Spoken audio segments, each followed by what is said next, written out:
It's always weird because I can still hear the theme song as we're coming on. Welcome to an all-new episode of SCNS Live, the Super Cool Nerd Show. Thank you for joining us out there in the Super Cool Nerd Nation for another week of news, nerds, and we're going to make fun of somebody tonight. Anyway, I am Jason the X over here, rejoining us. Who are we making fun of? Oh, we're going to get to that. Anyway, this is Kat. Hi. That's Cass. My name's Cass. And there it is. That's it. Over there, tweaking knobs, turning them, making everything sound and look great. It's Cora. I don't have anything witty this week. But hello. Okay, we do sound good. I'm going to turn this down because it's weird hearing the echo of my voice. We got some new cameras. We hope you all enjoy these, by the way, because we know it's been a problem. So, yeah, sound. We're like a real show now. Oh, look at us. Oh, are we doing Mickey Mouse impressions? I Yeah, I guess. don't know. I don't remember what Pinocchio sounds like, I'm going to be honest. So when I say I'm a real boy, I hear it in Mickey Mouse's voice. Boy. Oh, boy.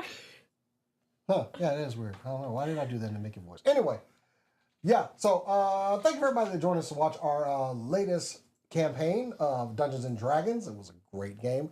Sadly, we won't be doing that for a little bit because some of us have loved ones and we need to go spend time with them on the day after Valentine's Day, or else we will get killed. Only some of us have horrible. loved ones. That's The true. rest of us love no one at all. Y'all can just come do the show. The rest of us are going to sit at home with a tub of ice cream watching shitty anime. I'm more of a chips and dip girl myself. That's fair, though. What kind of dip? I do like a good spinach dip. Queso. In all fairness, Oh, yeah, queso's a good my one. wife historically hates Valentine's Day because her birthday is the day after. Yeah. She could give a damn about it. She just That works out this year, though. How dare her birthday be overshadowed by this manufactured corporate holiday? Pedestrian holiday. As she says, this manufactured corporate holiday. But I do have plans for And her is that birthday. a bummer, Kat, when that happens? Yeah, it sucks. In college, every year for Valentine's Day, we would order pizza and watch like a mystery movie. That was our tradition. We've been watching comedies. We Oh. watched the Weird Al biopic, the parody of the biopic with Daniel Radcliffe. Yes. That is awesome. It was a banger. It was so was a good. banger. I'm so glad to hear that it's good because it It looks was great. so funny. It was know- so stupid. I know that he was like handpicked by Weird Al. Yeah. Weird Al was heavily involved and that Canada on? was in it for a little I bit. couldn't see it. Sorry. Sorry. It was amazing. Since I'm able to go back to the gym and watch, I started Castlevania Nocturne for the second season. Christian and I finished that Really? on Sunday, Okay. finally. So yeah, I can't wait to get more into that. I think I'm like two episodes in now. So I also saw Blazing Saddles for the first time. really, Yeah, Kat showed me Blazing Saddles. I did. It was so good. Yes. It was so funny. Mel Brooks is the man. That I was so funny. I still need to see that. It is. I know gay couples that are straighter than whatever those two have going on. Like, that was one of the most gay movies I've ever seen. I loved every single minute of it. Yeah. I think she laughed the hardest at where the white women at. I say it daily. I mean, even out of context, that's just a funny line. It was so funny. That or, you know, what is it? It's like plain spoken people of the land, you know, morons. I think he genuinely laughed on that part. Yeah, We they looked didn't it tell up. him that he was going to say that. It was so funny. I will say, Gene Wilder, man. I'm okay with a little bit of a break from D&D because the dumbest thing I've ever said did come out of my mouth last Saturday. So you worship a god. That's cool. Isn't that cool? You need to clip that. You need We to do. clip that and put it out that there. was We so really do. embarrassing. It was so funny though. Oh yeah, you want to tighten up your editing skills? Make a master like video of Octavia's Awkward bad social interactions. Oh man, Can we? that's an hour-long video right there. That's long-form content. You're welcome, YouTube. She's an awkward gal. I'm just imagining those like y'all have seen like the like techno remasters of like people saying stuff and they make it a song. Yeah. I'm just imagining that just filled with Octavia quotes. Sometimes people are like horses, horses, horses. Oh my god. If anyone wants to do that, they totally can. We're looking to clip some of that stuff out. I do want to ask y'all's opinion before we get into the news. So the Grammys happened recently, and Kendrick Lamar, who's pretty much known for a little song called "They Not Like Us," and if you're wondering what the whole thing with "They Not Like Us" is, get a black friend. And then everything will be explained. Literally, me and my daughter had to explain this to my wife. It was hilarious. Also, I'm kind of looking at my daughter like, you're 13. Why do you know this? And everything. Yeah. Anyway, I just watched the FD Signifier video like So everybody there you else. yeah, just do some research. But I'm not going to accuse Drake of anything on a platform that he could possibly sue me on. But when over like a couple of thousand people start singing a song verse about something that you may or may not have done, how do you come back for that? I don't know. When you can hear the crowd more than you can hear the sound of the actual song or anyone talking. The crowd of everybody in your industry as well. Dancing and singing. They all said, trying to strike a chord, and it sounds like A minor. Oh my God. They literally played the certified part. Like, that was a choice. Whoever was producing that show, that was a choice they made. They knew exactly what they were doing. Like, I know Drake was not in attendance, but if I was the producer for that, seriously, I'd just be sitting back there, okay, shot of Drake, please. Okay, back to Kendrick. Yeah. Like, there would be a shot, but he apparently wasn't in the building. But I get to this. I put an image up there. I don't know if you caught it or not. But, I saw it too. The American Heart Association put out a little Instagram post. Because, if you have to save a life and do CPR, there's a certain beat that you have to go on. A lot of people have said, like, the BJ Staying Alive is a good one. But it turns out there's another good one, and that is They Not Like Us. Has exactly the right beat pattern 101 to beats save. per minute. Thank you. Yes. Has the right pattern to save a life. Yes. Yes. Okay, first off, American Heart Association. I see what you're doing. And I like it. I like it. I like you a lot. But chances that Drake sues. No, something better. Something better. Oh, but go with right Drake. ahead. Oh no, Drake needs CPR now. Wake up to that. You wake up to this young EMT just doing, "They not like us. They not like us," as they're frantically trying to save your life. Well, it's the beat. You gotta keep. Oh, going. yeah, true. But also, I guess you get to a point of the song, kind of like with the point where the Grammys got to, where you kind of just say, "Why am I doing CPR here? I'm just going to stop now."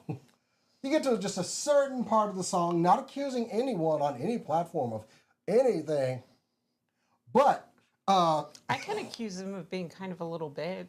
I mean, you can. You did sue in court. Well known. You did a lawsuit for a rap beef, bro. We used to just shoot each other back in the day.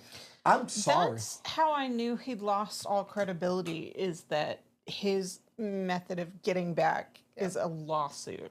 Like, your fellow artists, your fellow musicians, and your very specifically not fellow black people are not going to respect we literally have branded you with the song. It is 10 months into this song, by the way. Just it's not going away. In fact, it's going to be performed on the Super Bowl. A crowd, an outdoor crowd now, is going to sing along with this song. I would, if I'm Drake, first of all, I'd just disappear. But I would not even watch the Super Bowl. I would spare myself that secondhand embarrassment. Dude, like, that's firsthand embarrassment, actually. Yeah. Like, that's what Drake's gonna be experiencing. No, a fan came for the American Heart Association and was like, "Drake's adding you to the lawsuit," and they responded and they were like, "Okay, bring it." Like, I mean, they were flat out like, "We're not scared." I will say, Oh. How do I put this delicately? Oh. She's trying to soften the blow. This should be I'm hilarious. gonna say, things are not going well globally, culturally. Yeah. If what comes out of that is everybody stops fucking around, the American Heart Association is no longer fucking around, I will be very happy if everybody's like, actually, no, forever. And I will be happy if that is what comes out of 2025. So all I can say is, buddy, good luck at the Super Bowl. Because once again, it's bad enough you heard him at the Grammys. like you said, all of his peers and everything. Yeah. Just in the crowd, getting down. Ooh, a whole football stadium Oh, is about my to be goodness. breaking it the fuck down. I am glued to this halftime show. Absolutely. I'm not a big football guy. I'm watching the halftime show. Ugh, the Eagles and the Chiefs, like. Okay, so I'm watching. It'll be playing while I beat people up with Marvel rifles. So, yeah. Very second screen. Thank you, American Heart Association, game. for literally something that I laughed so hard I possibly could have needed Absolutely. CPR. Absolutely I right. almost fell out of my chair. Yep. Like I'm so glad I followed that account. Perfect. Iconic. You win the day. Anyway, okay, we've beat down somebody. No, we haven't done enough. Anyway, we have more to do at a later date. Let's kick this thing off with some super cool nerd news.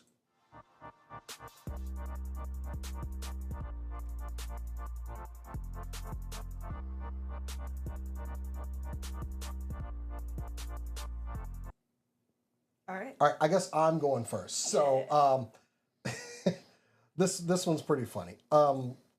Y'all might find this hard to believe, but Sony has decided that maybe we didn't make a lot of good movies, so they abandoned the next properties that they were going to do in the Spider-Man movie universe. Of course, this is after the poor showing of Kraven the Hunter and Madam Web and Morbius. Dude. So all other films have been canceled. Now, we knew of El Muerto, which was supposed to be a project featuring Bad Bunny as a luchador wrestler that gains powers when he dons a mask. First a Spider-Man villain, and then it became kind of a hero in the comics. That's gone bye-bye. But there was another one that I don't know how I missed this, but it was to be headed by Donald Glover. Instantly I go, oh God, Miles Morales. No, he was going to play the Hypno Hustler. Let me just get that picture. Let me explain the Hypno Hustler. He was voted one of the worst Spider-Man villains of all time. In fact, one of the worst villains, period, of all time. Allow me to read his powers and abilities. The Hypno Hustler can perform hypnosis with the aid of his guitar, and when teamed with his backup band, the Mercy Killers, can perform mass hypnosis. His boots can also emit knockout gas on demand and have retractable knives in the soles. I want y'all to take a look at that shit on screen there. The Hypno Hustler debuted in, 1978, November. And y'all were going to put Donald Glover as the role of one of the absolute worst Marvel. First off, the fuck? My thing is, if anybody could pull it off. If anybody could pull it off, it is Donald Glover. Absolutely. But it seems like such a waste. We could have had Donald Glover as the actual Prowler. Yeah. Yeah. Whom he played in Across the Spider-Verse. Yeah. Like, this is, you had Donald Glover under contract, and this is what you thought to do? I am so glad these movies are stopping. Yeah, that's the worst one of them, and the other one is B-list hentai common. I mean, wow. Wasn't gonna go there, but okay. But yeah, a superpowered luchador. Let's see. He gained superhuman strength, gained after donning a mystical mask and the lineage of El Muertos. I don't know. Those are a couple of rough projects, and yeah, I'm glad that they're not going to come to light. So, I mean, this almost seems like a mercy killing for these projects. I'm sorry, this is a mercy killing. Absolutely. I'm so mad about this Hypno Hustler thing. Yeah.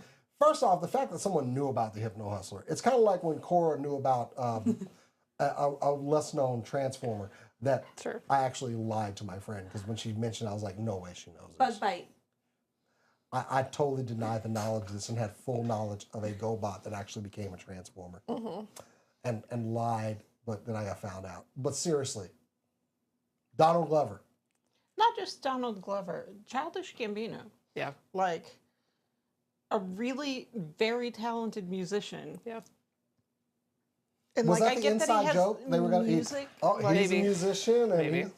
look, I'm pretty sure Donald Glover could have played this for laughs.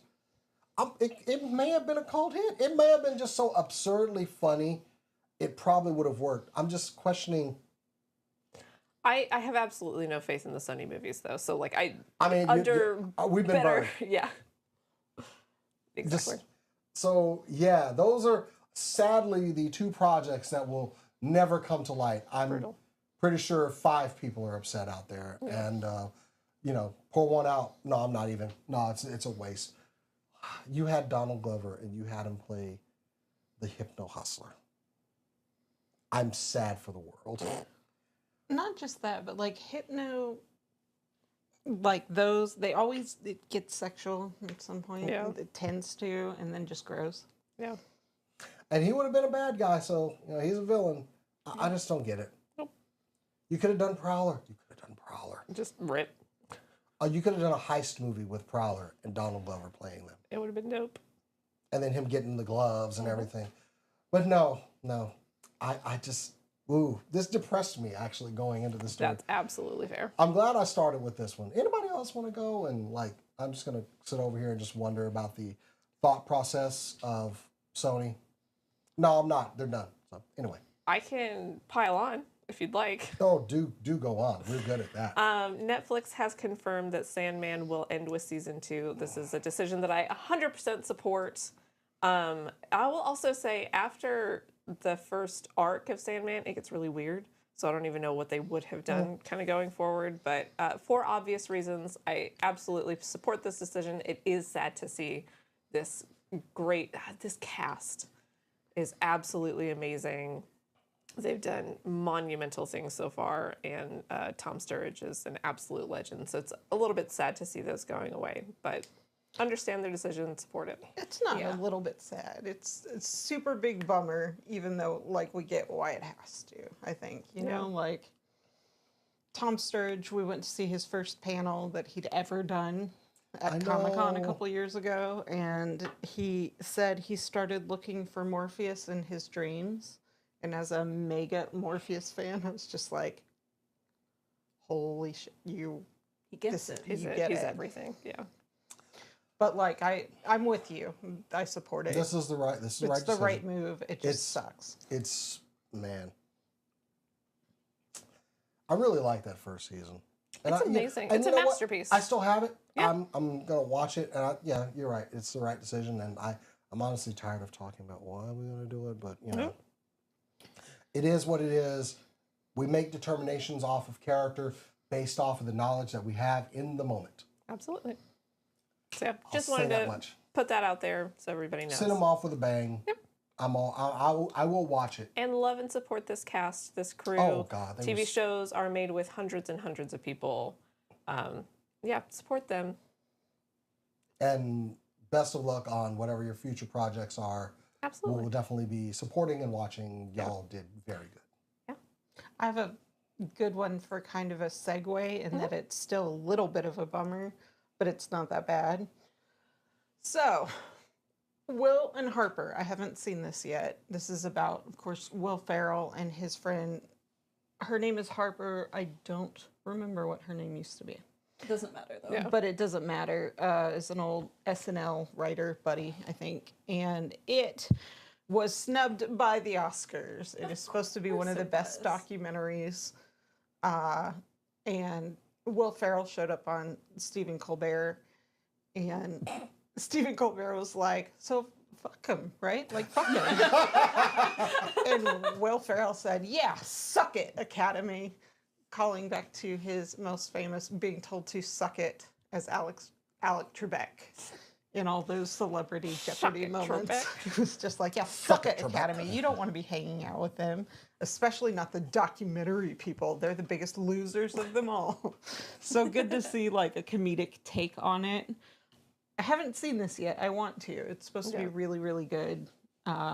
It's just about Will Ferrell and Harper going across the country trying to kind of rediscover what their friendship means and understand each other better. It's supposed to be quite good. I actually did Also- watch it. I liked it. Is Yeah. it good? Yeah, I liked it. Also, I like Will Ferrell, so I like him in serious roles as well. So I liked it. I mean, it's Same. a good movie. poignant reminder that the Oscars are bullshit. We gave you a chance. We were right here. They're awful. They're corrupt, and the only thing that they are good for is sometimes a movie gets like a second release in theaters so more people can see it after it's won an Oscar. But for the most part, they don't matter. Just super briefly, basically the people that vote are nominated by this weird system, so it's biased voting, and also the people that vote for who gets the Oscar didn't necessarily watch the movies. I gave y'all a chance last year. trash. I told you that we were here. Just all you had to do was call us, and you chose not to. So Exactly. That's on y'all. I cheer for the movies I like to win when I see they're nominated because I feel like the award might mean something to them and their future funding. Fair. But Yeah. I'd like to think I would have the strength of character to not even kind of campaign, not even go out for it, not want it. I think they're trash, and I think we need better award systems. Anyway, that's it. But he seems to be good-humored about it, and I'm glad the yeah. movie's been successful and that people genuinely are connecting. Go with watch it. Them. Yeah. Cora, Oh, no one wants this story. Nobody wants is it this an anime? story. Oh.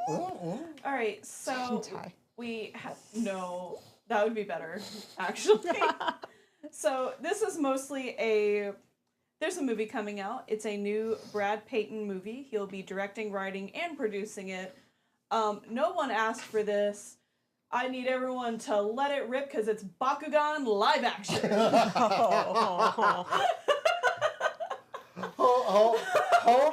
Hold up. Somebody wants this movie. Who? Somebody in the world out there is over the moon. If I So- could, go ahead. No, go. If I could quote the great Lance Reddick, imagine you're a great Bakugan. A Bakugan. He said it Bakugan. So, the Canadian company that owns Bakugan, they've started, they did, a new anime recently, a new show for kids. Apparently it's been popping off, and I guess that's why we're getting a live action. I don't know why it has to be live action. I don't know why it can't be animated like the show. I don't know. The whole point of the story is why. Who? I need to know who specifically is asking for anything Bakugan seriously in 2025. Because the only people I see currently that you even play with Bakugan are grown-ass adults who are saying, can I make the snow into a feasible Bakugan arena? Can I attach matches and a striking pad to make them set it on fire? That's what I'm seeing. I'm not seeing anybody else play with this stuff. I mean, I've seen the little toys and everything there. I don't understand how the game is played, though. It seems like it is you get this and you're like, oh, I want a Yu-Gi-Oh! You know? It's Yu-Gi-Oh, but with... Or anything else. So it's Yu-Gi-Oh with tops. I don't like that I know how this works. by Sorry, the with way. tops? Yeah, like tops, spinning tops. Oh, not, okay. Not tops, spinning tops. No, but also not tops. Yeah, not tops. Definitely not tops. Tops don't play Bakugan. But you take it, it has a little ripcord, and you pull the ripcord, and it shoots out the little top, and you shoot it at the same time, and whichever top is spinning last is the winner. So it's you broke the thing. But in the show, there's monsters and stuff. I don't know how the show works. I just know how the little top game works because I saw the commercials as a kid. Sure. So that's what I'm going on. If that's wrong, I don't care that much, honestly. It's like different Beyblade. It's like Beyblade. Yeah, it's Beyblade. That's what it is. Okay. And they're making a live action movie. Uh-huh. Okay. Oh. Not illegal. So I guess that's fine. I will say the Let It Rip is not Bakugan specifically, but it's the same thing as the other thing. Whatever. Yeah. I missed what... If you ever get a chance, there's a YouTube short out there, Toys Are Me, that stars Lance Reddick. And he owns his own toy store. And he goes into a little bit about Bakugan. That's amazing. He's like, imagine you're a proud Dragonoid. Like, just to hear the fact that he knows what that is was hilarious to me. Amazing. Now I made myself sad. I missed that's right. But yeah, what was it? The kanji for Bakugan. I think it means exploding sphere, which is so makes on sense. brand. Okay. Yeah. Okay. Is that really like? I gotta look this up, but it looks like exploding sphere. I don't know. I mean, it makes sense. Let me pull up Do they explode or do they? You're asking the wrong. wrong person. I feel I like watched Yu-Gi-Oh like a normal person. Yeah, I feel like Same. this is the equivalent of GoBots for me. Like other kids are like, oh, like the Bakugan. off-brand. Exactly. Like I wanted Pokemon, not Bakugan. No. Actually, no. The Pokemon was actually okay. So we're gonna get into this now. Okay, look, it's Pokemon, Yu-Gi-Oh, and then Bakugan. No, okay? no, Oh, I'm sorry, you- Digimon is somewhere in the middle. No. It goes. Digimon was first actually. So it was Digimon and then Pokemon. I was not saying who came first. I was saying what ranks highest. Also, Higher. I don't know. I like an interesting isekai. So like Digimon still gets to be up here. Fair. Absolutely. Okay, I'm not gonna argue Also, that point. These aren't real animals. These are digital creations fighting each other. Oh, they have like no personality or anything? No, they do. They have full-on personalities. They can evolve and devolve whenever they need to. They have actual personalities. You do feel for these characters. And Anybody else going creatures. to this thing because she didn't know a lot about this? Or she was No, I love. No, this is Digimon. I'm talking about Digimon. Yeah. Oh, okay, I'm sorry. I don't know shit about Bakugan. Okay, there we go. I just really. I like- was on. Anyway, I live with a Digimon stan. I'm sorry. so all right, so live action Live action Bakugan. Bakugan. Okay, Wild. then. I'm not sure who asked for it. I don't know, but I have questions. Anyway. We made it around the bend. I actually made a mistake on my stories, but I did just want to mention briefly. I was a big fan of Red versus Blue. Are y'all familiar with it? Okay, we got to interview them at San Diego Comic-Con, and we've attended even RTX before. Sadly, they kind of started doing some, and Warner Brothers took them over. Well, Warner Brothers canceled Red versus Blue, sold off everything, and it's a very sad day. Well, if you go to the Red versus Blue website, then you will find a video there that things are under new management. Okay. Bernie is back. Bernie Burns, the originator of Red versus Blue, has purchased the rights and name to Red versus Blue and Rooster Teeth. He shows up at the studios and everything's cleared out and empty. He's like, "Where's everybody? I'm back with the milk."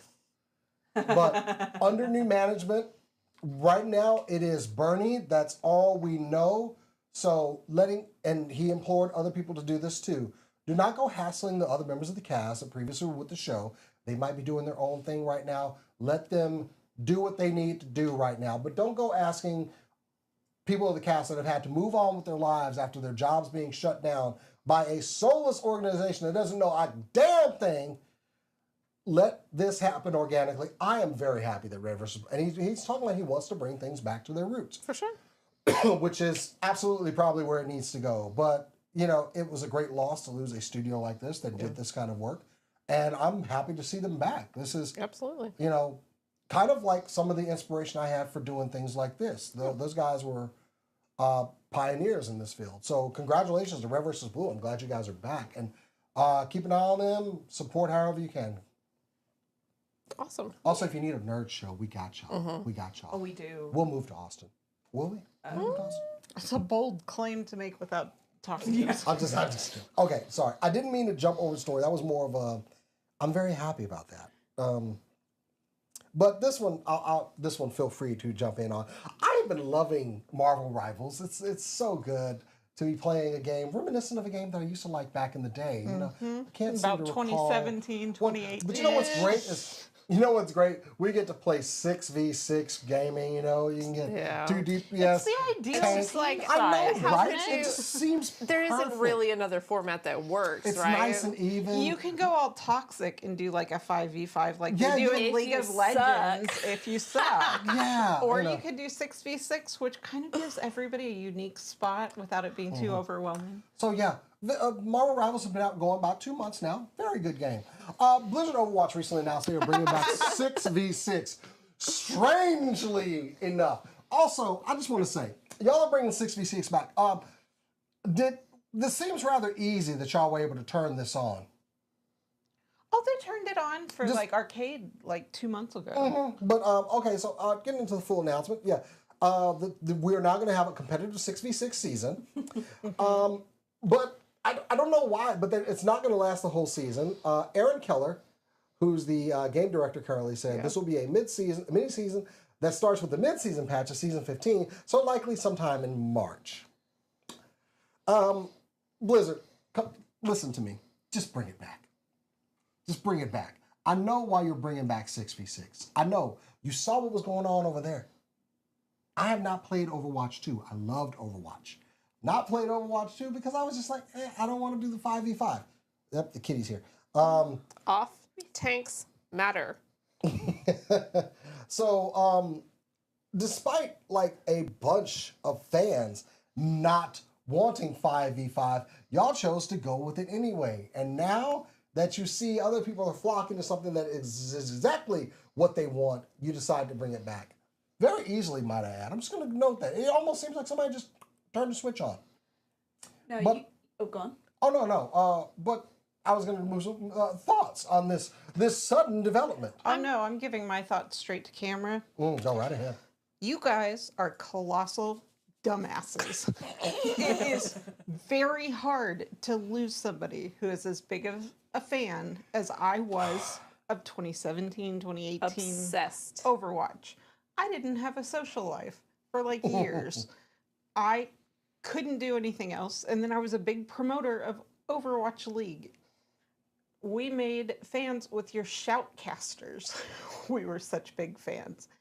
And you didn't listen to any of them, and you didn't listen to any of us, and you lost it all. You had everything, and you lost it all. Was this the story we were teaming up on? That's right. No. Oh, that's another one, actually. And then But yeah.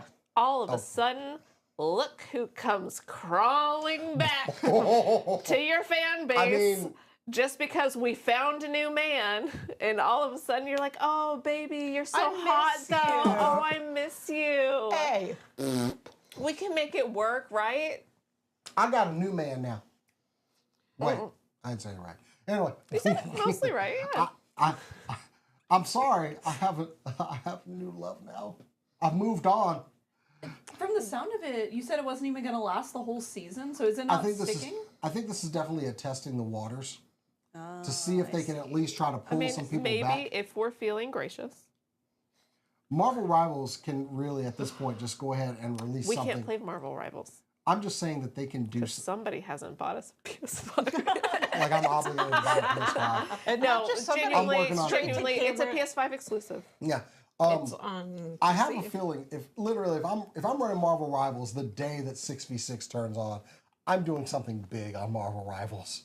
Like I might give away give away a skin. I'm just like give away some skins or bring in a new game mode. Hell, put new players out. I mean, put new characters out that day. Put Gambit out that day. Put Gambit out that day. See, look at that. See, write it. Kill Overwatch for good.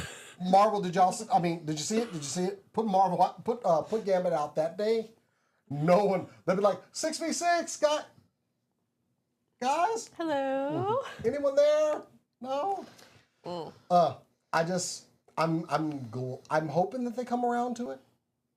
Maybe some people will go back. I'm sorry, I'm busy. Me and my we're going out. We're gonna go, do some 6v6. Might heal, might tank, I don't know. But I can do it in pairs now. You're going to be sitting at home on your couch with eyeliner dripping down your faces, being like, I had the best thing, drinking sad mom wine, and just Calling me at 3 wine. a.m. Yeah. Not even I good don't even need you. I don't even I've need you. changed. Come back. No, we don't want you back. No. Be strong, Jason. Be strong. We're Let hanging them go. out with like either the Marvel Rivals or Kratos or something. And Kratos is our new man. But yeah, it's good to see that, maybe something may have caused a little bit of a shift. But we'll see how it goes. Do better. All right. So what do I have? I have hot ones. So Severance season 2 is coming out, and it's kind of fucking dope. It's just awesome. like season 1. Cass finally started watching it. And caught up on it in about 2 days. Yeah, it's really good. It's so weird. It's really good. And Hot Ones apparently has a format I didn't know about for like your eat your spicy wings and answer questions thing that is a direct 1v1 versus for like people who are in the same property. And so there's one coming out. I don't think it's out. It's not out yet. It doesn't say when. With Adam Scott and Patricia Arquette, two of the amazing stars. Okay. And it's gonna like feature all of their typical deep dive research into feeding them questions about each other's career, and whoever loses has to eat an insanely hot wing. Oh, that's beautiful. I would It's watch. an amazing format, if I'm I being mean, honest. I'm happy. That's one of the shows that I'm glad to see how it grew Yeah. and the success that they have now. Because I do. I mean, they've gotten huge people on there now. Yeah. Speaking of Bad Bunny playing El Muerto, he like had a attack, try to eat the hot wing or whatever. Hugh Jackman and Ryan Reynolds had a terrible time. Yeah, yeah. Oh, watching Conan. Conan very is the hot most wing. I unhinged. didn't. What?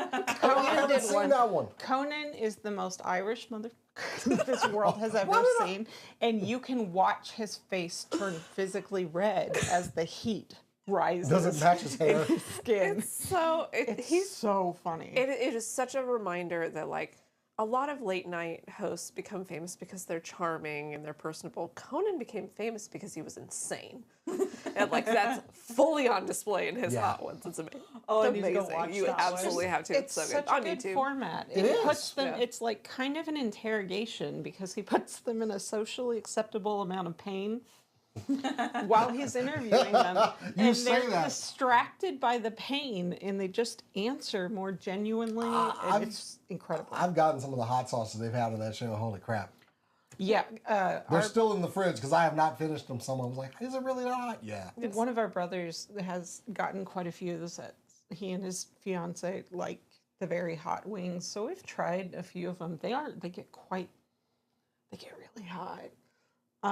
But yeah, It's a regrettable trip if you do that. I'm just letting you know. yeah. Season 2 is coming out every week. I found out this week that they did not want Adam Scott as the lead. Apple TV did not want him. And Ben Stiller was like, Yeah. I'm directing this, so like, Yeah. I want him. Also, what is Adam Scott famous for? He's famous for workplace comedies. What is this? Kind of. Workplace, yes. Workplace, I don't yes. understand why you wouldn't want him though. What was They it? just didn't know that he hadn't flexed the massive amounts of like nuance, and like they just thought he maybe didn't have the depth to pull it off, and he just And after does. seeing him, absolutely, yes. Yes, he does. And he has the perfect face. They do a really interesting film things with it that includes like different lenses and how ugly or pretty they make you look. Yeah. And it's really interesting practical techniques that they're using through a lot of it. So yeah, happy they're back. They do. What I know now, it's a dolly zoom to differentiate between the two characters in the elevator. It's really interesting. It's reversed at the same time as it's zoomed. Zoomed in. It's really Yeah. cool. I love it. Yeah. Sorry, got some back. Yeah. I still had to Right. watch this show. I know y'all have recommended Oh, it it's- a couple times. It's yeah. amazing. It's bonkers. It's a really good show to binge, actually. What do I watch? Yeah, it? for What sure, do I 'cause watch it's a it? mystery. Oh, Plus. that's fine. Yeah, that's fair. do what everybody else is doing. Cycle through. You get Netflix for a couple months. Watch everything on Netflix. Get Hulu for a couple months. Watch I did everything watch on all Hulu. of Monarch. Yeah. Kaiju. Oh, Kaiju, yeah. I had to watch Monarch. It's Absolutely literally fair. the only thing I've watched on my Apple TV. Mm-hmm. All right, well, Cass, are you ready? Or, All right. Yeah. I would like to talk about everybody's favorite show, Little House on the Prairie. Huh? This is gonna Starting in the 70s, Little House on the Prairie was a TV show about a little house. You'll never guess where it is. And they're doing a reboot. Russia. It's a big surprise. Russia. Sorry. They're doing a reboot, and of all people, because we have to hear her opinion, Megyn Kelly limited the possibility No. of Netflix wokeifying the beloved franchise. And Melissa Gilbert, who was Laura Ingraham in the original show, quote, "Did you watch the original? Have you seen the episode Wisdom of Solomon? I don't think we got more woke than that. Did she see any of the episodes we did about drug addiction, about nativism, about Native Americans, chauvinists, anti-Semitism, sexual assault, child abuse, child neglect, industrialization? I mean, we covered everything that's going on in the world still. It's not my job to defend the word woke, but to my mind, it just means compassion for all. I don't understand why that's a bad thing. I don't think anyone can ever convince me of that." And when asked why she chose to speak up, she said, "I opened my big fat mouth because somebody else opened theirs." I never thought that I would be like, hell yes, Melissa Gilbert. What a fucking icon. What an icon. Plain, she was Laura, I guess. Laura, yeah. Yeah, this little plain brunette, a little buck tooth, like braided hair child is an icon. Absolute icon. We watched reruns of the show growing up. I don't remember a lot of it. I remember one of them, the dad broke his back, and it was a huge deal. But, like, Netflix, I kind of want to see this just based on, like, that. I would be interested to see if they continue that legacy of, like, y'all, your favorite TV shows, your favorite comics, your favorite movies have always been woke. Star Wars is a very thin allegory for American imperialism. Like, come on, guys. It's always been woke, and Megyn Kelly having to shut her mouth because Laura Ingraham herself is like, actually, go fuck yourself, is absolutely iconic start to finish. I love it so much. I just never thought Little House on the Prairie would be relevant like now. Right? Like, awesome. Just, I've watched this show it wasn't my favorite show to watch, but No. I struggle to think. I think it was a fairly, like, most of it wasn't huge, heavy-hitting plots. I think it was very much branded as kind of a simple family life and the things they might encounter. It's hard for me to think how you would make that entertaining to me today. Yeah. But it is possible. But, like, I like small stories sometimes. I think we've talked a little bit about this on the show.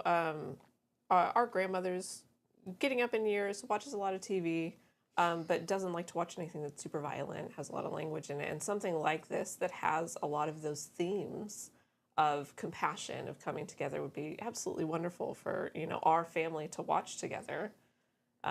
When she maybe doesn't want to watch The Boys.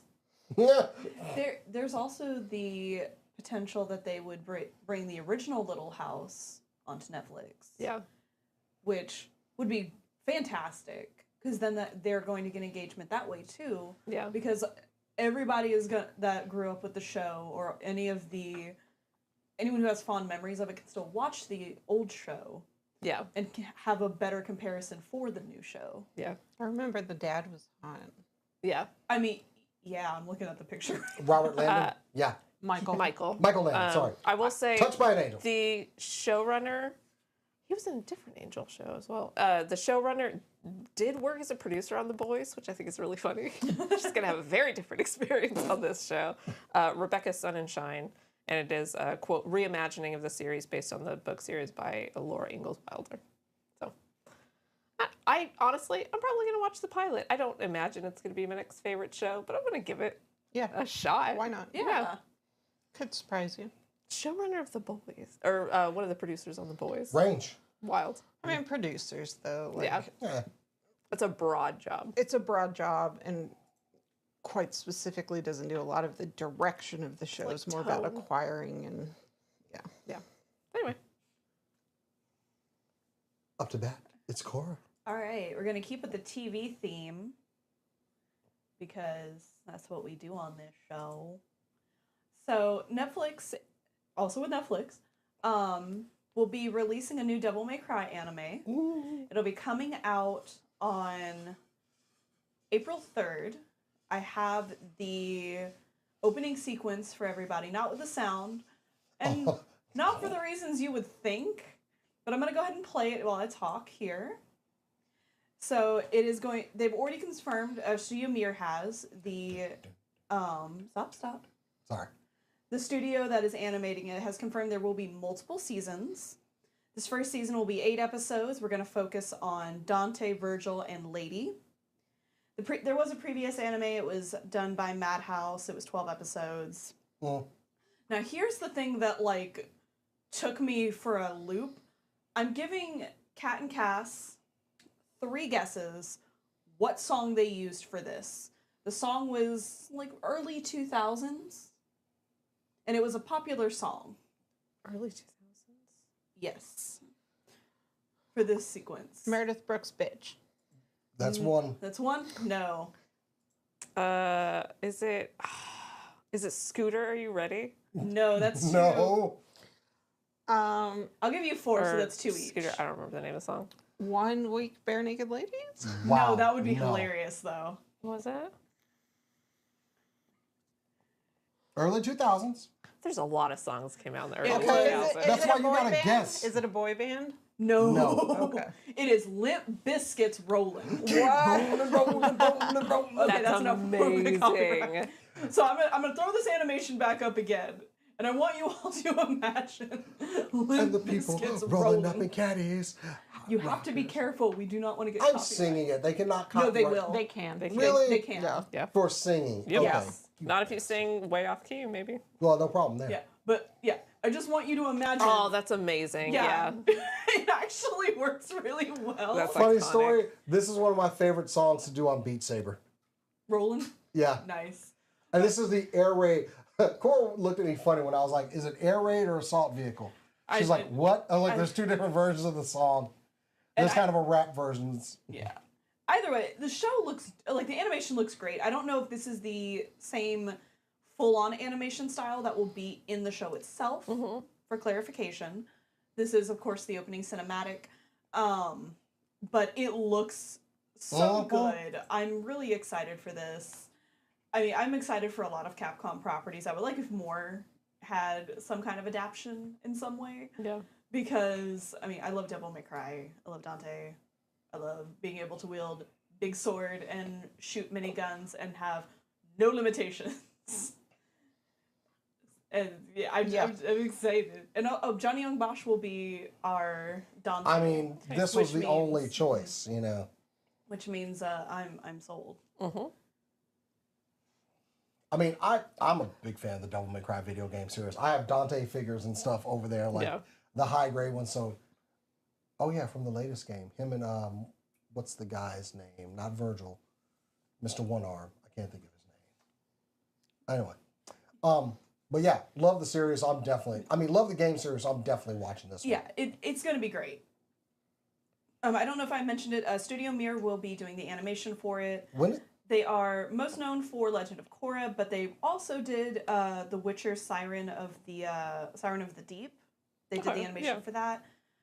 They've done a lot of stuff. They did a Watchmen animated show or something. Yeah, I don't that remember was if it was good. I don't remember if it was a show or a movie, but I remember It's a show. I remember it. It was a show, and it was very good. Okay, yeah. So I have no. It's gonna be great. I'm excited. I mean, the games have established a pretty rich history to go off of. It's Nero. Nero was in 5 and 4. So, absolutely, you can squeeze a couple seasons out of this. Oh yeah, they said multiple seasons. Yeah, They did not so say I'm how off. many. They just said multiple. And I mean, you got a basic premise. He hunts demons and stuff. And has trauma with his family. This and is a- and it's also a- likes pizza. And it's a perfect series for animation. So yeah, winner. The opening sequence is he's eating pizza while fighting demons. Well, yeah, that's how the first game starts. So That's what I mean. Like the Beautiful. first game. I'm all in. From the chat, the Hot Ones episode is out and it's good. Nice. Oh, cool. Nice. Hi, chatters. Right, Jason, what do you got for us? Oh, so this is bittersweet. Hasbro recently announced after Transformers 1 did not do so well that they were moving a lot of their focus away from movies based off of their properties like G.I. Joe, Transformers, and they're moving more into gaming. A lot of people assume that this meant they're moving into more of the D&D stuff and the tabletop portion of it. No, they want to bring the gaming series to the big screen. Properties like Monopoly have been announced, but one that is going to see some traction now is Magic the Gathering. Of course, Wizards of the Coast is now owned by Hasbro. They are trying to monetize this, but the thing that they have found the most money in is apparently Magic the Gathering, because Magic people will buy them cards. This is their first billion-dollar brand in quite some time. So naturally, we need to squeeze every bit of money that we can out of this. So currently they are working on a Netflix series of Magic the Gathering, a live action movie.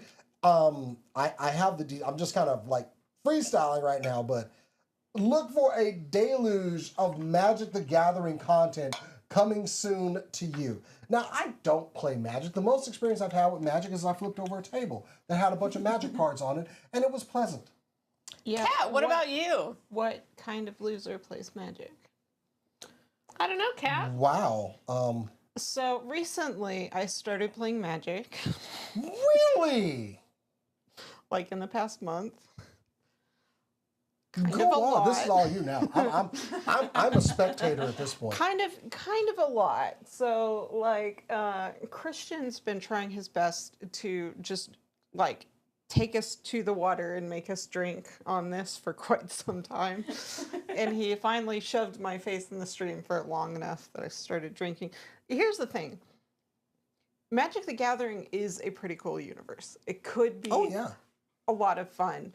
But what I want to know is, what are you going to do about the deluge of properties that you've brought in that are like kind of halfway canonical? You want to hear what a few of them are? Sure. SpongeBob, Marvel, Child's Play, Ghostbusters, Monty Python, Assassin's Creed, Fallout, Clue, Tomb Raider, Princess Bride, Jurassic Park. Don't forget Transformers. Don't forget Hatsune Miku and My Little Pony. Yes, My Little Pony. And Lord of the Rings. Stranger Things, Street Fighter, Fortnite. Like, what I want the most is, like, don't even try and make it serious. Make off-brand versions of all these universes and then insert them.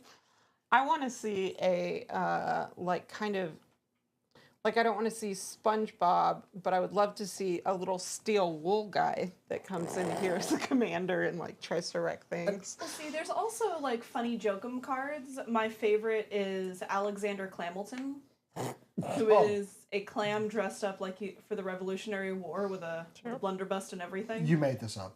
No, I did not. No, it's so bad. Do you remember our old boss at the warehouse? The one who was obsessed with magic? Whatever.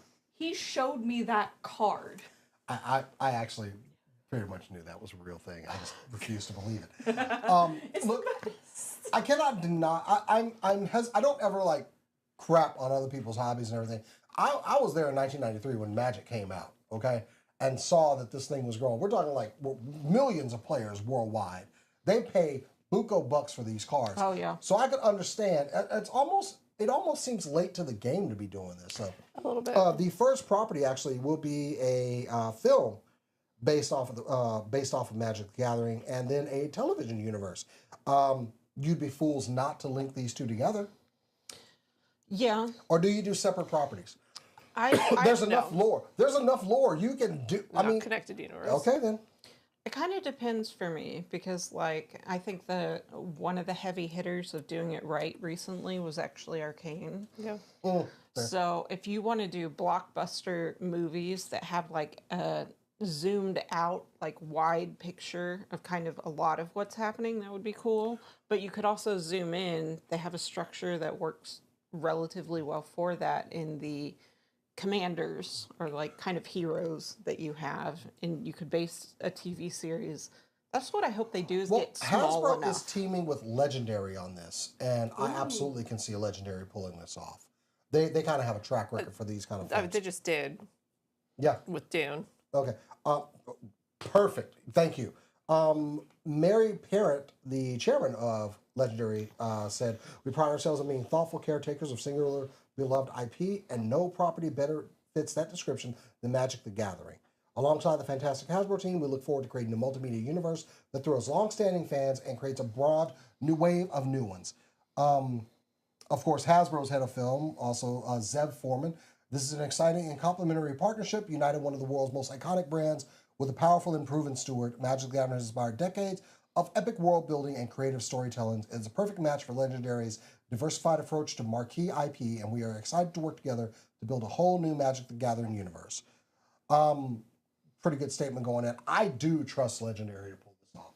I think they should have held off on releasing their furry collection until after they made the movie, because you gotta lose there if you include the furries or if you don't. And I have nothing bad to say about it. I think this is actually going to be a success, okay? The lore is there. Tell the stories. So, about damn time, to be quite honest. Magic the Gathering is going to be coming, and it's going to be a good way to bring new players into it. Not me. I'm not doing it. I can't. It can only be the best thing ever, the worst thing ever. I don't see a lot of middle ground here, and I'm looking forward to seeing which way they go. And granted, I started this off by saying Hasbro abandoned other properties to work on this, but I can see this making money and then allowing them to have the money they need to explore other properties under there. So yeah, make that money, tell them stories, do your thing. I believe Magic can do it. Oh yeah, this absolutely. is wild that it's starting now when literally about It's a month so ago. well established. I started getting into it. Cat and Cass always just a little bit ahead of the curve. Because I seriously remember people in high school picking it up and just starting it up. So I was kind of like, wow, wait a minute, has Magic been around that long? Yes, it has. So still haven't won any games. yeah, generations of Magic players now. Literally, you can have 3 generations of Magic players in a house. I collect the cards because they have pretty art. They're That's pretty. fine. It's very That is pretty. absolutely I fine have to like do. most of the And Baldur's Gate. It's a giant draw to it is that they're pretty. Yeah, and I could also get solo. I should probably just you could also get solo prints from some of the artists of those pictures or play mats, which I would love to have a play mat of 5 of the cards I have, honestly. And I was or looking, any of the land. And I cards. was looking down the list of some of the artists that have participated in art for Magic the Gathering. Holy crap! Some people they needed that break. Yeah. So I mean, it's just really dope fantasy art. We interviewed a guy last year at Dreamcast. DreamHack. That was had done some of the original designs, but also did some beautiful mats and stuff. Stunning. Yeah. So go make that money, Hasbro and Legendary. I'm definitely in for whatever you do. It's Magic the Gathering. You can't deny it. Apparently. I've been trying. Apparently you can't. I know, but it is kind of fun though. I believe you. I can't afford to get involved in it either, but it is fun. They've been lending me decks to play with. All right. So I was not going to talk about this because it's a little too early until the potential star talked about it. So Sarah Michelle Gellar, you might know her from Call of Duty, Black Ops, Nazi Zombies, Call of the Dead. Daphne from Scooby-Doo. Daphne from Scooby-Doo. Or you might know her from Buffy the Vampire Slayer. She spoke up about a potential and seeming very probable Buffy the Vampire Slayer new series. It's a little bit odd. Buffy was originally about sort of vampires and a lot of that as kind of a metaphor for adolescence. And so she's been very hesitant in the past about even talking about a new series. However, apparently a couple of years ago, she met with Chloe Zhao, who you might know from Nomadland or The Eternals. And they started talking. And what was supposed to be a 30-minute meeting turned into a 4-hour meeting. And then that was a couple of years ago. They've continued to talk. They brought Nora and Lila Zuckerman, who are sisters who produce. And so it's really seeming likely that this is going to happen. Sarah said, "I feel so lucky to be on this journey with these unbelievably talented women, all of whom love Buffy as much as I do and as much as you do." The original Buffy the Vampire Slayer was showrun by a monster. And the fact that the new series might be entirely produced, directed, and written by women, with Sarah serving as one of the executive producers, feels just so right for Buffy. Buffy was always extraordinarily feminist and very female forward. Had one of the first lesbian couples on television ever. Like, this was such a wonderful series, and to see it come back, I think would be absolutely so much fun. And yeah, she keeps saying basically like, we're only going to do this if we do it right, if we know what we want to do. And it seems like they've come to a story that they really want to tell about Buffy. The series ended in 2004, I think, 2005 maybe. And they had some comics. From what I know of the comics, please don't use the comics. Please do something else, because they get really weird and kind of awful. But I would absolutely love to see Buffy the Vampire Slayer come back. She was one of my first, like, when I was younger, like, just really teenage girl heroes when I was a teenage girl. I absolutely loved her for that. Yeah. I know the movie Christy Swanson and everything, but I never really watched the series. But I have to admit that Allison Hannigan was a serious crush of mine. She was amazing. She is. Please bring her back, please. I don't think that you can do Buffy without Willow. Okay. Just yeah, she's You can't do it without the character. You can't have probably Allison Hannigan. But I want Allison. Wait, that didn't sound Probably. right. so. Hang on. She was busy. I would like a her to while be. ago. Don't look at me like that. I'm not saying that. I'm saying they're not going to play their same characters. I'm glad y'all didn't Are say they? that. Don't give me the poo-poo Seemingly, face. yeah. Oh, I thought they were rebooting. No. Seems to be a sequel series. So they would be playing, the same characters. But also, like, for Willow, it is possible, but you could go either way. Like, she kind of had these. How on board was she, and how much did she want to do her own thing? Yeah. Kind of. It's thing, once again, so. it's a series that was But long-standing, and man, it was popular. Yeah, I would love to see her, like, she was still kind of in the early stages, becoming much more powerful, but, like, in the early stages of really understanding her witch power, and to see Willow as a fully fledged witch, I think would be a lot of fun. And when she cut it my short, bitch it would was be the really bad nice. guy. Like, Maybe. like as a witch, as a fully realized witch, because she had some moral. Finale season 6. She Yeah. had some- Flayed a guy alive. Yeah, but not just that. Like the hey, make your partner forget things. Like Yeah. when you fight, like she had some morally gray things that she did, and not because I don't like Allison Hannigan, because I love her. I would love to see her play That would like be, the that would be bad. interesting. That'd be really cool. Yeah. I'd be okay if you left Xander. I mean, okay we if you can't, did. we I can't do liked that now. Xander. Yeah, everybody did until. Anyway, Till later. well, Cora, bring us on home. All right, I've been actually very excited to talk about this one tonight. So, the San Francisco Museum of Fine Art, very specifically their De Young Museum, will be having the first ever major exhibit in the United States showcasing manga art. Oh, Okay. There are so many artists that they've announced, and it's not the whole list. There's going to be over 700 pieces of art in this exhibit. It's going to be running from September 27th of this year until January 26th of 2026. Let me go ahead and pull up. These are some of the pieces that we've already been confirmed will be in the museum. We have Akatsuya. I'm only going to talk about the ones that I've put in the collage, by the way. We've got Akatsuya Fujio known for Osamatsu-san, and that is actually a spread from Osamatsu up in the top left corner. Right next to it, we all know this artist. I don't even need to say it, but Araki Hirohiko of JoJo's Bizarre Adventure. That was given. His art is so colorful. Right next to him, we have Chiba Tetsuya of Ashita no Jo. It's really good to see that they're, like, the fact that in that we've got two from, like the 70s as well, it just feels good. Let's see.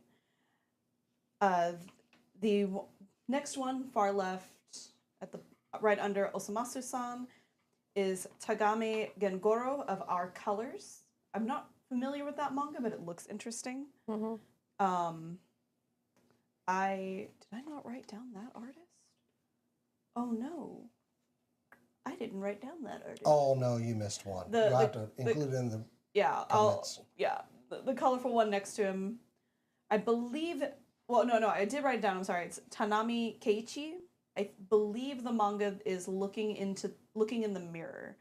I put an asterisk next to it because I couldn't confirm it, but I think that's what it was. The labeling was weird on that one. Taniguchi Jiro Solitary Gourmet. And then these last two are the ones that really caught my attention because they were so different. Last one on this row, Yamashita Kazumi with Land. I need to look into that one. It looks very interesting with the animal people. And the one underneath it with the cool, like, unicorn, Yamazaki and Tori Maki. I'm probably going to pronounce this wrong. Plinivs? Plinivs. That sounds right. Yeah, Plinivs. That's just some of the exhibits. We also have confirmation that mangaka like Rumiko Takahashi will be there as well, which obviously Oda Eiichiro from One Piece. I did not feel inclined to include Oda on here. Everyone knows what One Piece looks like at this point, even if you don't watch One Piece. Yeah, that's true. Rumiko Takahashi did Inuyasha for people. Yeah. Beautiful. Yeah, the minute it's like, yes, I know what that is. Absolutely. Now. These are just some of the artists that have been announced. There's going to be more. We don't know what the admission prices are going to be yet. All I know is for the first time in my life, I would like to go to San Francisco because I would love to see all of this in person. I understand that sentiment about San Francisco. I was in San Francisco for 2 days, and I spent the entirety motion sick from being in a car and going down and up and down and down and winding around road. Yeah, it was awful. Very beautiful city, but could not drive to save my life. But what this also, at least for me, or how I'm looking at this, is they do a lot of these kind of exhibits in Japan where they do like whole exhibits solely focused on one mangaka or one property. More so, like, looking at, like, more, like, focusing on one mangaka. I would love to see that come over here more, just because it would be easier for me to get there and see it. But there was a couple of years ago at San Diego, there was a Junji Ito exhibit. Oh, yeah. And that was so much fun to look at.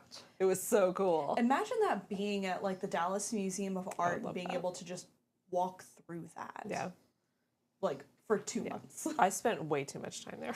Yeah, we had a tour that, like, not a tour, a self-guided look around that lasted genuinely like an hour plus over just a relatively small room. Yeah, just like they were so pretty. Like, She was all over that. We were waiting outside for her. Also, let it be known that I'm throwing in there that Junji Ito is going to be in this exhibit. He has to be. His art is about manga, yeah. It's too influential. Yeah. But are there any if you don't know the artist, you can say the property. Are there any art specifics you would want to pitch or see at the museum? I mean, Berserk. Berserk has some stunning art. And I know that's an easy one. It's an easy one, but also like it needs to be there. Yeah. I didn't know that even among like anime consumers, it's considered one of the darkest ones out there. I did not know that. So here's a fun fact, like a quick aside. At home, when we're trying to pitch like anime and stuff to the kids, or when Nathan, my roommate, is trying to pitch stuff to myself or Mia, we'll use the how does it compare to Berserk scale? It's a good scale. Which like we showed the kids Akira for the first time because it is also that's existentially horrifying. Yeah, and we're like, how does that compare? And it was how does it compare with Berserk? None of us needed that scale. We've all seen Akira, and read Berserk at this point. And Akira doesn't get close to Berserk, but he was pitching a movie to us. I wish I could remember the movie. We're like, how does it compare to Berserk? It's worse. I'm like, I have one. Fire Walk with Me. Ninja that's what it was actually. Not anime. We're talking manga. Hellsing. Oh yeah. I like Gothic art. Actually, if we're talking, oh, go on. Sorry. But just some of the still shots you've seen of like Alucard and some of his enemies, and especially when he's like activating his powers, even in manga, I mean in anime form, it's gorgeous. Yeah. And some of the scenes from the manga were absolutely terrifying. I would love to see some of that in an exhibit. Speaking of Gothic art, which absolutely. Vampire Knight. I don't like the manga itself. The story is not for me. The art is gorgeous because it's a lot of Roman Catholic inspired clothing. So it's just very gaudy and pretty. Yeah. I mean, to your point, like Nocturne, some of the night creatures they get into. Oh yeah. So absolutely. I mean, Comic-Con Museum. We're just gonna give y'all some thoughts. They have an exhibit coming there. I heard of recently. I just can't remember what it is. But anyway, that's a perfect platform for this type of art. Yeah, I'm trying to remember. And if you go to San Diego, please visit the Comic-Con Museum. Yeah, it's dope. It's Dope. great. Yeah. It's a rotating exhibit. It's wonderful. Go check it out. Yeah. It's one of the best things we did at Comic-Con this year. It was so much fun. It was like the perfect appetizer to everything that we were going to do. So Yeah. visit your exhibits and museums. Support the arts. Also, Kazuki Takahashi, creator of Yu-Gi-Oh. Yeah. Like the show may not look like he has incredible artwork. I got I got an art book for my birthday one year, and it is some of the most stunning art I've ever seen. Just pick up one of the Yu-Gi-Oh books. It's beautiful. I mean, we all love our animation, but you got to get to the roots of where stuff comes from sometimes, just to appreciate kind of like what it came from. Now, make no mistake. A lot of the anime nowadays, a lot of these isekais, they are light novels, so they are books, not manga. So they don't have as much pretty artwork in them. Yeah. They're also boring. Damn. Why- Okay. Sorry, Shots fired. modern isekai could benefit from not being an isekai 90% of the time. She just had to end the show. We're just I had going to. after some We people, gotta. you know. We Damn. gotta. We gotta. Well, we started the show with going after I some mean, we people, did. so feels like a nice We've gone full bookend. circle. All right. I just want creativity again. I want more shit like Dot Hack where there's actual thought put into it. Oh. But I'm getting off the soapbox now. We're having a happy time. Well, nah, happy time. We're having an end time. Like, that didn't sound good anyway. Bedtime. That's not a good one. Anyway, guys, so yeah, that's going to be our show for this week. We are doing prep for AllCon. We do host several panels during that. Please attend AllCon. In fact, I'm thinking about like maybe getting something, maybe give it away for AllCon. But yes, we will be in attendance doing some Is it panels. a PS5? Is it to us? Someone mentioned like, oh, you guys need to go to more cons. Well, tell the cons that they need to invite us because we will go. We will go if they invite us. Trust me. And also, we go to a lot of We got a cons. lot of We would cons, love guys. to actually be guests. It would be so weird Yeah. to be a guest. Like we did that once. Maybe tell the con to it give was us a a terrible free convention. hotel room instead of us having to drive back and forth. We'd love to be guests at cons and like do the show live from a table and stuff like that. We had a And blast doing Actually last year. Yeah, And we it was might a be trying very, to it was do a something packed about room. that. Enlisting some of our friends over at the Five Sided Fates. So you know, yeah. And if you haven't checked it out, AllCon, get your tickets now. It is the best kind of just a little nerd gathering in the DFW area. It's fun. We love it every year. It's our kickoff to the con season. So Cass and I are going to love it so much more this year. Because we're not incredibly sick And- not there. Because we get to stay there. because you're not Oh, having to that drive yet. too. I also like being there and Yeah. not having a certain virus. Both of us were quite sick. Very sick last year. Yeah, we're doing prep for that. We will be skipping our normal D&D day on February 15th and just moving 2 weeks from that. Sorry, guys. But we'll be back here next week. We are full on getting ready to get into the con season. And oh boy, here we go. Here we go, y'all. But we have a lot more stuff planned. Make sure you're tuning in. Go into the website, supercoolnerdshow.com. Make sure you like this video, subscribe to the channel. It helps us in the long run. And of course, if you want to follow us, you can follow us at SCNSlive on Instagram, Facebook, Blue Sky. I don't think I missed any. But if you want to follow us personally, you can find me on Blue Sky, Instagram at Jason the X. Find me on Instagram at BetterCat. Find me on Instagram and Threads at The Good Cast and on Blue Sky at Moon Pie. You really went with that. You had a chance. It's my family handle. I Okay, have to then. do it. All right, you can find me on Instagram and Blue Sky at Corodono Art. All right. That's it for us, guys. We'll see you next week. As we always say around here, keep on nerding.